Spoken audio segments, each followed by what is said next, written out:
Lord of Misrule is a film directed by William Brent Bell. This is about Rebecca. She becomes a new vicar of a small community where everything's fine with her husband and her daughter Grace. However, after a sort of festival, Grace goes missing, and it ends up being a really harrowing thing as people volunteer.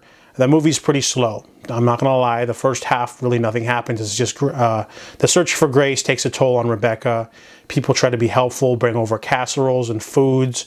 Her husband's a bit of a, he's not that supportive. And it ends up being a sort of like harrowing sort of missing child story.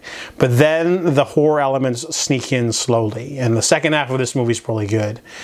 We find out there's a conspiracy against her. There's like a community of cultists that are maybe responsible for the disappearance of her daughter, but in order for her to rescue her daughter, she's going to have to give herself to an evil god or something like that.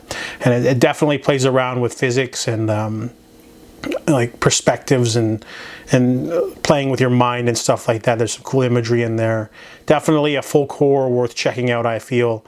It's slow, but it definitely seeps into you by the end. It's very visceral and creepy at the end, but it's a movie you have to stick with. You have to be patient and you will be rewarded. So I give Lord of Misrule a 6 out of 10.